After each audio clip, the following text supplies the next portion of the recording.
आइए हम परमेश्वर के वचन की ओर चले और हम परमेश्वर के वचन से निकालेंगे उत्पत्ति की पुस्तक और उसका 9 अध्याय। उत्पत्ति की पुस्तक उसका 9 अध्याय, पहली आयत से आपके सामने पढ़ता हूं। फिर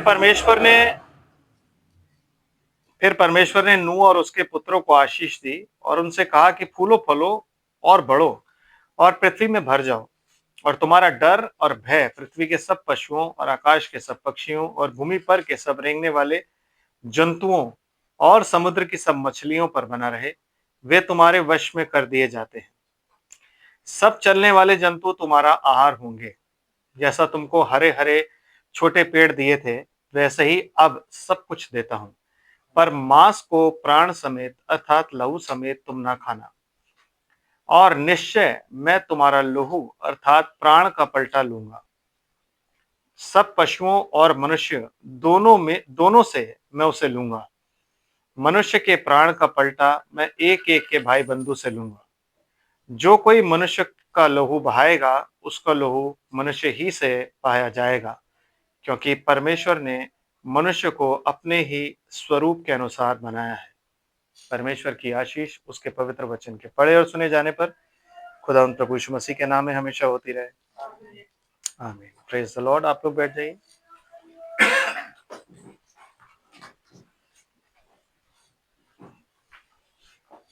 यस, हमारी जो कीवर्ड्स है वो क्या है? लिखा है चौथी आयत में, पर मांस को प्राण समेत अर्थात लहू समेत तुम ना खाना, और निश्चय मैं तुम्हारे लहू अर्थात प्राण का पलटा लूंगा। सब पशुओं और मनुष्य दोनों में से मैं उसे लूंगा। मनुष्य के प्राण का पलटा मैं एक एक के भाई बंधु से लूंगा। आमीन।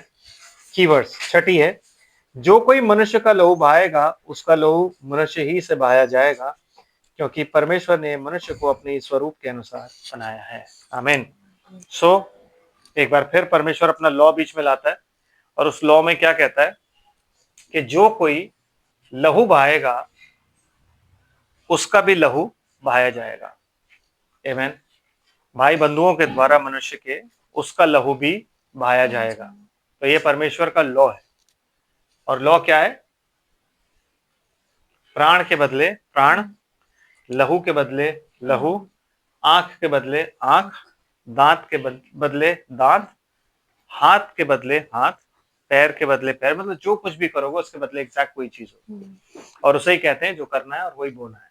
मतलब जो बोगे वही काटोगे, उसका मतलब यही होता है। आमीन। तो इस रूल, ये सारे लॉ को हम साथ में लेके अब हम चलते हैं उत्पत्ति 3 अध्याय। आमीन।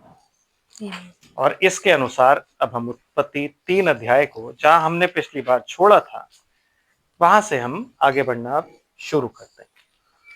छठी आयत से पढ़ेंगे। 3 अध्याय, छठी आयत। अतः तब स्त्री ने देखा कि उस वृक्ष का फल खाने के लिए अच्छा। हाँ ठीक है जी। अतः तब स्त्री ने देखा कि उस वृक्ष का फल खाने के लिए अच्छा और देखने में मनभाऊ और बुद्धि देने के लिए चाहने योग्य भी है। Which means इससे पहले कि वहां पे फल खाया जाए, शैतान ने स्त्री के मन को, मतलब माइंड, बुद्धि को ही करप्ट कर दिया था। आमीन। तो इससे पहले कि आप पाप करो, पाप करने से पहले अगर आप उसकी योजना और उसको सोचते हो ना, तो पहले पाप कहां किया जाता है? माइंड में। उसके बाद कहां किया जाता है? फिजिकली। तब आप उसको अंजाम देते हो। समझ आ रहा है ब्रदर? तो पहले आप पाप को इमेजिन करते हो, आप सोचते हो। शैतान जब आपको पाप के बारे में प्रीच करता है ना, तो तब आप सोचते हो कि okay, let me just try it. तो वो let me just try it वाली जो बात होती है, वही ईव को उसने समझाई और हर तरीके से उसको कन्विंस किया कि देखो मैम, आप एक बार इसे खा के देखो, आप नहीं मरोगे। देखो, छू के तो आपको कुछ नहीं हुआ। अब आप खुद देखो, ठीक है ना? आप खुद देख लो। आप छू के नहीं मरे ना, तो आप खुद देख लो। तो जब उसने देखा, आंखों से नहीं, बुद्धि से देखा उसने। आमीन। उसने क्या किया? देखने के लिए अपनी बुद्धि लगाई। आदम क्या करता था? देखने के लिए परमेश्वर की बुद्धि लगाता था। परमेश्वर का है वचन। बुद्धि परमेश्वर की क्या होता है? बताओ। नो। यस। मसीह परमेश्वर की बुद्धि है। आमेन। तो क्या है उसका? Which is the word of God. बुद्धि है, मूल है, वो ठीक है, भय है। लेकिन वो जब आप भय कहते हो ना, तो भय भी रेवलेशन से आता है, भय से नहीं आता। अगर मैं यूं कह दूं मेरे में परमेश्वर का भय है, वो गलत है। मैं तो भाई बहुत डरता हूं भगवान से, हम तो भगवान से डरते हैं, हम तो खुदा से डरते हैं, वो कहते सब है। But revelation is a totally different thing. Amen. तो आदम जब भी देखता था तो उसकी जो बुद्धि थी वो कौन सी थी? क्राइस्ट। वो क्या थी? रेवलेशन। ही न्यू कि मुझे उससे बात भी नहीं करनी, तो उसने अपना दिमाग लगाने ही नहीं। जब आप अपना दिमाग लगाते हो ना, रीजनिंग, भाई ब्रैनम बात बात पे क्या कहते हैं? Don't reason the word of God. आप परमेश्वर के वचन पर ना अपना दिमाग मत लगाओ। अपना दिमाग लगाओगे ना अगर, तो प्रॉब्लम हो जाएगी। लेकिन जब आत्मा आपको समझाएगा ना, तो वो रेवलेशन होगा। तो आदम जो था ना, वो जब भी देखता था ना, वो बुद्धि से देखता था। और कौन सी बुद्धि? क्योंकि वो बाय प्रोडक्ट नहीं था, वो डायरेक्ट था। तो उसकी बुद्धि क्या थी?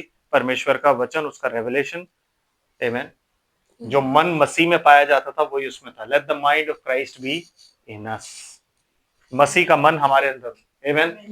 तो जो मसीह का मन था वो उसके अंदर था। उससे उसने जब देखा तो उसने कहा भैया ये तो मेरे को तो देखना ही नहीं है, मैं देखूंगा ही क्यों, है ना। आप इस खुदा ने जब इजरायलियों को बोला तुम दाएं और बाएं नहीं देखना, तो ऐसा हो सकता है कि वो दाएं बाएं ना देखें। जब आप किसी को यूं कहते ना बेटा ये काम नहीं करना हो, क्या भाई ये तो करना ही है। क्यों? क्योंकि उसे शैतान बात बात पे पिन करता रहेगा। ये एक बार देख, करके देख, जलेगा ही ना। एक बार देख तो सही, आग से होता क्या है, जलेगा ही तो, कोई बात नहीं, मर्रम लगा लेना। आमेन। है कि नहीं? शैतान कभी भी आपको यह नहीं बताएगा कि उस जलन का निशान रह जाएगा पूरी जिंदगी। वो हमेशा आपको क्या बताएगा? तू ठीक हो जाए, मलहम लगा लियो ठीक हो। वो ये नहीं बताएगा निशान रह जाएगा, है ना। चाकू उठाएगा, आपको बोला जाएगा ये चाकू मत उठाओ, वो ये नहीं बताएगा कि नहीं चाकू से जब तू काट लेगा ना, या कट गया निशान रह जाएगा। नो, वो आपको हमेशा पता है क्या बोलेगा? हाँ ठीक हो जाएगा, ट्राई तो कर, निशान रह जाता है ब्रदर। आमेन। और उस निशान के लिए यू नीड क्राइस्ट, क्योंकि जब वो हील करता है ना, तो निशान भी नहीं होता। आमेन। निशान भी नहीं होता था। समझ रहे बात को? तो उसमें परमेश्वर की बुद्धि थी, और उस बुद्धि से उसने जब देखा, वो देख मतलब उसको अगर बोला भी उसने, तो उसने देखा भी, उसने कहा यार मैं क्यों देखूं, मुझे जब परमेश्वर ने मना कर दिया कि खाना ही नहीं है तो देखना क्यों। इनोसेंस क्या होती है? इनोसेंस यही होती है कि आपको भला और बुरा जानने की जरूरत ही नहीं। जब आप परमेश्वर की आत्मा में हो तो आपको जरूरत, क्योंकि भले ही हो आप। आमेन। तो क्या हुआ जनाब? उसके बाद स्त्री ने जब देखा अपने मन की आंखों से, क्योंकि उसने क्या था? अपने मन से ही सुना, कान से नहीं सुना, उसने मन से ही सुना। मन में ही वो बातें, वो इमेजिन करी चीजें जो उसको समझाई गई थी, और मन की आंखों से ही देखा। और क्या देखा सिस्टर? तब उसने उसमें से तोड़कर खाया और अपने पति को भी एक बार दिया। देखा क्या था वो पढ़ लीजिए प्लीज। जब स्त्री ने देखा, तब स्त्री ने देखा कि उस वृक्ष का फल खाने के लिए अच्छा, हाँ जी, और देखने में मनभाव, हाँ जी, और बुद्धि देने के लिए चाहने योग्य भी है। तो सबसे अच्छी बात, सबसे बड़ी बात जो है ना यहाँ पे है खाना। अगर हमें खाना नहीं पता होगा क्या होता है, तो हम हमेशा से ही सोचते रहेंगे कि खाना जो है वो क्या है? खाना, लिटरल खाना, है ना। लेकिन जब खुदा खाने की बात करता है तो वो कुछ और आपको बताना चाहता है। तो चलते हैं थोड़ा सा खाने का देखते हैं। पहले मैं धीरे धीरे पॉइंट्स जोड़ूंगा, उसके बाद हम आगे बढ़ेंगे। आमेन। तो यूहन्ना की इंजील निकालते हैं, उसका 6 अध्याय।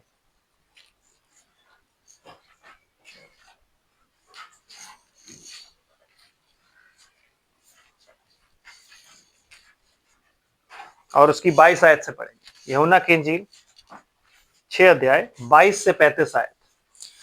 दूसरे दिन उस भीड़ ने जो झील के पार खड़ी थी, ये देखा कि यहाँ एक को छोड़ और कोई नाव न थी जी। और यीशु अपने चेलों के साथ उस नाव पर नहीं चढ़ा था, परंतु केवल उसके चेले ही गए थे। हाँ जी। तब अन्य नावें तिब्रियास से उस जगह के निकट आई जहां उन्होंने प्रभु के धन्यवाद करने के बाद रोटी खाई थी। इसलिए जब भीड़ ने देखा कि यहाँ ना यीशु है और ना उसके चेले, तो वह भी नाव पर चढ़ के यीशु को ढूंढते हुए कफरनहूम पहुंचे। झील के पार जब वे उससे मिले तो कहा, हे रब्बी, तू यहाँ कब आया? तू यहाँ कब आया रब्बी?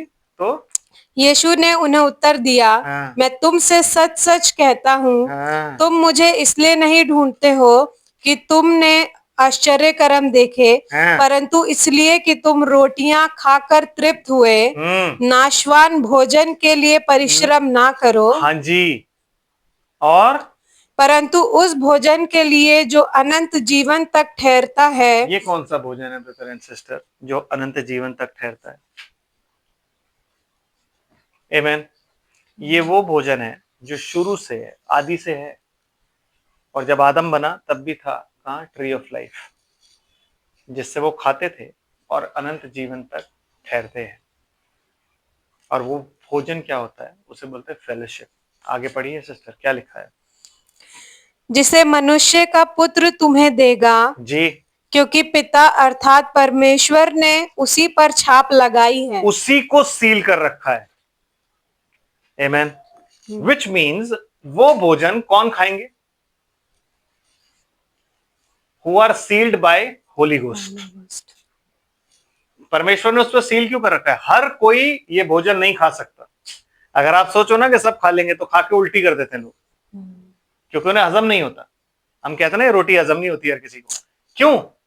क्योंकि ये वो सील्ड भोजन है, वो छाप किया हुआ भोजन है जो सिर्फ वो लोग खा सकते हैं जिन पर परमेश्वर की आत्मा से छुटकारे के दिन तक के लिए छाप की हुई है। उसके अलावा और कोई नहीं खाएगा। आमीन। और उसके अलावा कोई समझ भी नहीं सकता। क्यों? क्योंकि ये भोजन सीधा आसमान से उतरता है। ऐसा नहीं है कि तब उतरा 3.5 साल के लिए और क्या बंद हो गया। आज भी उतरता है। आमीन। हर मीटिंग में उतरता है। जब आप बाइबल लेके खोल के अपने घरों में बैठते हो ना, तब उतरता है और आपको बताता है। आमीन। जब आप फोन पे कोई मैसेज सुनते हो ना, तो उतरता है और आपको बताता है। तो ये आज भी उतरता है भोजन। कब? जब आप फेलोशिप करते हो। इसी भोजन पर आप क्या करते हो? फेलोशिप। डाइनिंग टेबल पे जब हम बैठ के खाना खाते हैं, हम क्या करते हैं? फेलोशिप। रात के खाने में हम बातें ही करते हैं ना, आज दिन कैसा रहा और क्या हुआ। अब तो खैर हमारी आदतें बिगड़ गई है, टीवी देखते रहते हैं, लेकिन एक टाइम था जब परिवार जो थे वो डाइनिंग टेबल। आज भी आप जब घरों में जाओगे ना, बड़े घरों में, तो वहां जो डाइनिंग हॉल होता है ना, वहां पे टीवी नहीं होता, क्योंकि उन लोगों ने उस जगह पे बैठ के बातें करनी, बहुत सी चीजें डिस्कस करनी होती है। इसलिए उनका खाना 1.5 घंटे 2 घंटे चलता है। क्यों? क्योंकि वही एक टाइम होता है जब आप बातें करते हो, आप बताते हो दिन भर की बातें, टेंशन्स वहीं पे शेयर की जाती हैं। आमीन। समझ रहे? तो वो टाइम जो होता है वो कौन सा टाइम होता है? फेलोशिप। आमीन। उसे हम बोलते हैं फेलोशिप। यस सिस्टर, थोड़ा सा आगे। उन्होंने उससे कहा, परमेश्वर के कार्य करने के लिए हम क्या करें? हाँ, अभी तो वो भोजन की बात कर रहे हैं। आमीन। कि मेरे पास एक भोजन है जो तुम्हें मैं खाने को दूंगा, और वो खाओगे ना तो अनंत जीवन तक भूखे नहीं रहोगे। तुम्हारा अनंत जीवन पक्का है उस भोजन से। अब वो लोग कह रहे हैं, ठीक है, तो फिर हमें बता भैया, परमेश्वर का कार्य करने के लिए हम क्या करें? कौन सी आयत होगी सिस्टर? 28। हाँ, 28। यस, 35 तक पढ़ना है जी। यीशु ने उन्हें उत्तर दिया, परमेश्वर का कार्य यह है कि तुम उस पर जिसे उसने भेजा है विश्वास करो। यस, मतलब परमेश्वर के वचन पर विश्वास करो। क्योंकि परमेश्वर ने किसको भेजा? सबसे पहले अपने वचन। किसमें? भविष्यद्वक्ताओं के द्वारा, बाप दादों के द्वारा, भविष्यद्वक्ताओं के द्वारा, अंत समय में पुत्र के द्वारा, जब पुत्र चला गया तो उसके बाद प्रेरितों के द्वारा, प्रेरितों के बाद आज पवित्र आत्मा के द्वारा। आमीन। यस। फिर तब उन्होंने उससे कहा, फिर तू कौन सा चिन्ह दिखाता है कि हम उसे देखकर तेरा विश्वास करें? तू कौन सा काम दिखाता है? हमारे बाप दादों ने जंगल में मन्ना खाया, जैसा लिखा है, उसने उन्हें खाने के लिए स्वर्ग से रोटी दी। जी। यीशु ने उनसे कहा, मैं तुमसे सच सच कहता हूँ कि मूसा ने तुम्हें वह रोटी स्वर्ग से ना दी, यस, परंतु मेरा पिता तुम्हें सच्ची रोटी स्वर्ग से देता है, सच्ची रोटी वो तुम्हें स्वर्ग से देता है। और क्योंकि परमेश्वर की रोटी वही है जो स्वर्ग से उतरकर जगत को जीवन देती है। रोटी जगत को जीवन देती है। और तब उन्होंने उससे कहा, हे प्रभु, ये रोटी हमें सर्वदा दिया कर। यीशु ने उनसे कहा, जीवन की रोटी मैं हूँ, आमीन, जो मेरे पास आता है वह यस, कभी भूखा ना होगा, यस, और जो मुझ पर विश्वास करता है वह कभी प्यासा ना होगा। बस, जो मेरे पास आता है वो कभी भूखा नहीं होगा। तो आप यीशु मसीह के पास जाए क्या करते हो? हम यीशु मसीह के पास अगर जा रहे हैं तो हम क्या करने जा रहे हैं? उसके साथ फेलोशिप। तो जब हम फेलोशिप करने जाएंगे तो हम भूखे नहीं होंगे, और जब हम उसके पास जाएंगे तो हम प्यासे भी नहीं होंगे। आमीन। तो जो रोटी है, जो खाना है, वो किसको दर्शाता है? फेलोशिप को। समझ आ रहा है जी? फेलोशिप को दर्शाता है। बागेदन में जो शैतान था उससे फेलोशिप के लिए मना किया गया था। और किससे फेलोशिप करनी थी? ट्री ऑफ लाइफ से, क्राइस्ट। जब तक उसके साथ फेलोशिप में रहोगे वो तुम्हें अनंत जीवन देता रहेगा। तुम अनंत जीवन में बने रहोगे, देता नहीं रहेगा, अनंत जीवन में तुम बने रहोगे, क्योंकि ऑलरेडी वो अनंत जीवन में थे। लेकिन जिस दिन तू उस पेड़ का फल खाएगा उसी दिन तू क्या करेगा? मर जाएगा। और आदम उसी दिन मर गया, 930 साल, 1000 भी नहीं जिंदा रहा। परमेश्वर की नजर में एक दिन 1000 साल के बराबर है। तो वो 930 साल का होके मर गया, एक दिन भी जिंदा नहीं रहा, उसी दिन मर गया। आमीन। समझ आ रहा है सिस्टर? थोड़ा सा और आगे चलते हैं इसमें। आप इसकी निकालिए 48 वर्स और 51 तक पढ़िए, क्या लिखा हुआ है? जीवन की रोटी मैं हूँ। हाँ जी। तुम्हारे बाप दादाओं ने जो जंगल में मन्ना खाया और मर गए, ये वह रोटी है जो स्वर्ग से उतरती है, ताकि मनुष्य उसमें से खाए और ना मरे। कैसे? आप कैसे यीशु मसीह को खा सकते हो और ना मरोगे? आमीन। एक ही तरीका है वचन पढ़ना, एक ही तरीका है। जब आप फेलोशिप में बैठते हो तो वो रोटी आपको क्या देती है? अनंत जीवन। आप उसमें नहीं मरते हो। आमीन। समझ रहे हो ना? तो जब आप उसे खा रहे हो तो खाने का मतलब क्या होता है? आप में से क्या बोलते हैं? डेली ब्रेड है। परमेश्वर का वचन हमारे लिए क्या है? Daily bread. आमीन। तो डेली ब्रेड को आप खाते कैसे हो? जब आप वचन को लेकर के बैठोगे, उसके साथ फेलोशिप में बैठोगे, आप उसे खा रहे हो। जब आप खा रहे हो तो वो जीवन आपके अंदर आ रहा है। जब वो जीवन आपके अंदर आ रहा है तो कहता है आप कभी भी नहीं मरोगे, है ना? वो आपको अनंत जीवन देगा, आप कभी नहीं मरोगे। आमीन। समझ आ रहा है? ये सिस्टर थोड़ा सा आगे। जीवन की रोटी जो स्वर्ग से उतरी मैं हूँ। यदि कोई इस रोटी में से खाए तो सर्वदा जीवित रहेगा। यस। और जो रोटी मैं जगत के जीवन के लिए दूंगा वह मेरा मांस है। वो मेरा मांस है। बस हम यही रुकेंगे, क्योंकि यहाँ से आगे जाएंगे तो फिर डॉक्ट्रिन आ जाएगी। आमीन। यहाँ से आगे वो क्या कहता है? जो मेरा मांस खाता और मेरा लहू पीता है उसमें जीवन है। आमीन। वहां से आगे फिर डॉक्ट्रिन दूसरी शुरू हो जाएगी। लेकिन मैं आपको सिर्फ इतना बचाना चाहता हूँ कि यीशु मसीह जब भोजन की बात, जब बाइबल आपको भोजन की बात कहती है, आमीन, तो वो भोजन फेलोशिप को दर्शाता है। Eating is fellowshipping. आमीन। समझ आ रहा है? एक जगह से और क्लियर कर देता हूँ। यूहन्ना 4 अध्याय और उसकी 27 आयत। यूहन्ना 4 अध्याय 27 आयत। इतने में उसके चेले आ गए। हाँ जी। और अचंभा, ये वो इंसिडेंट है जब सामरी स्त्री से वो बात कर रहा होता है। तो बात करते टाइम वो अकेला है, बात कर रहा है, चेले खाना लेने गए हैं और चेले अचानक आ गए और आके उसको देख रहे हैं और देख के बड़े हैरान हो रहे हैं। तो क्या होता है सिस्टर? इतने में उसके चेले आ गए और अचंभा करने लगे कि वह स्त्री से बातें कर रहा है। तो भी किसी ने ना पूछा तू क्या चाहता है। तो क्या चाहता है, क्यों बात कर रहा है? क्योंकि ऐसा नहीं है कि तू स्त्री से बात कर रहा है। वो जो स्त्री थी ना, एक तो सामरी और दूसरा वो स्त्री अच्छी स्त्री नहीं थी। पहरावे से ही पता लग गया था उनको। आमीन। यस। तो वो कह रहे हैं यार ये ऐसी औरत से क्यों बात कर रहा है, व्हाट्स द रीजन? पर फिर भी उन्हें पता नहीं लगा कि वो क्या चाहता है। Yes sister. फिर तो भी किसी ने ना पूछा तू क्या चाहता है या किस लिए उससे बात करता है। तब स्त्री अपना घड़ा छोड़कर नगर में चली गई और लोगों से कहने लगी, आओ एक मनुष्य को देखो जिसने सब कुछ जो मैंने किया मुझे बता दिया। ये कहीं यही तो मसीह नहीं? हाँ जी। अतः वे नगर से निकलकर उसके पास आने लगे। इस बीच उसके चेलों ने यीशु से ये विनती की, हाँ। हे रब्बी हे रब्बी। कुछ खा ले। क्योंकि उनको लगा कि अब प्रेयर मीटिंग शुरू होने वाली है, ये फिर बिजी हो जाएगा, खाना नहीं खाएगा ये। तो क्योंकि यीशु मसीह खाने पे ध्यान नहीं देता था ना। यस, उनको पता था प्रेयर मीटिंग शुरू होने वाली है, हीलिंग सर्विस शुरू हो जाएगी और फिर ये खाना नहीं खाएगा, इसकी हालत फिर कमजोर होता जाएगा, कमजोर, क्योंकि आत्मा वर्च्यू निकलता था। तो चेले रिक्वेस्ट करें, हे रब्बी कुछ खा ले। फिर परंतु उसने उनसे कहा, मेरे पास खाने के लिए ऐसा भोजन है जिसे तुम नहीं जानते। मेरे पास खाने के लिए ऐसा भोजन है कि जिसे तुम नहीं जानते। और तब चेलों ने आपस में कहा, क्या कोई उसके लिए कुछ खाने को लाया है? अलग से कोई खाने को लाया है उसके लिए कुछ? इस वक्त चेले बिल्कुल डिनोमिनेशन के लोगों की तरह बात कर रहे हैं, जो कहते हैं ना सेब खाया था, उनकी तरह। कोई और लाया है कि उसके लिए? कहीं सामरी स्त्री कुछ लंच वंच तो नहीं लेके आई, इसी चक्कर में उससे बात कर रहा था? कहीं ऐसा तो नहीं उसने कोरमा खिला दिया और हम यहाँ बेकार के लिए अपना खाना लेके आ रहे हैं, दाल रोटी?